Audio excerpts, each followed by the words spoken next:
বন্ধুরা, প্রতিটি বিদ্যালয়ের মতো আমাদের বিদ্যালয়েও ৭ দিনব্যাপী শিক্ষা সপ্তাহ এর মধ্যে আজ চতুর্থ দিনের প্রোগ্রামটি হলো কালচারাল প্রোগ্রাম।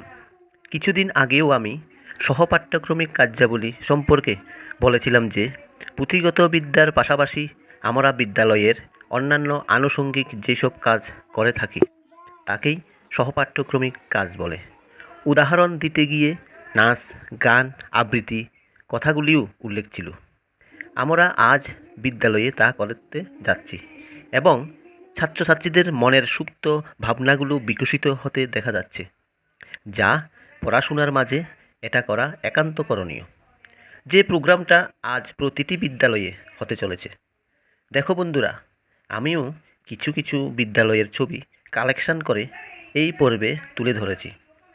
যে প্রোগ্রামটা শিক্ষার্থীর বৌদ্ধিক বিকাশের পাশাপাশি সামগ্রিক অর্থাৎ দৈহিক, মানসিক ও শারীরিক বিকাশে সহায়তা করে। এমনকি পড়াশোনার প্রতি যে একঘেয়েমি আসে তা দূর হয়। দেখতে থাকো বন্ধুরা, আমাদের বিদ্যালয়ে ছাত্রছাত্রীরা পড়াশোনার মাঝে এই প্রোগ্রামের মাধ্যমে কেমন আনন্দ উপভোগ করে যাচ্ছে। এই হচ্ছে আমার আজকের পর্ব। আগামী পর্বের আমন্ত্রণ রইল। ভালো থাকবে, সুস্থ থাকবে, পরিবার ও সমাজের সমস্ত অংশের মানুষকে নিয়ে, সঙ্গে বাচ্চা ছেলে মেয়ের প্রতিও যত্ন নেবে। আজকের জন্য আপাতত অতটুকু। ধন্যবাদ।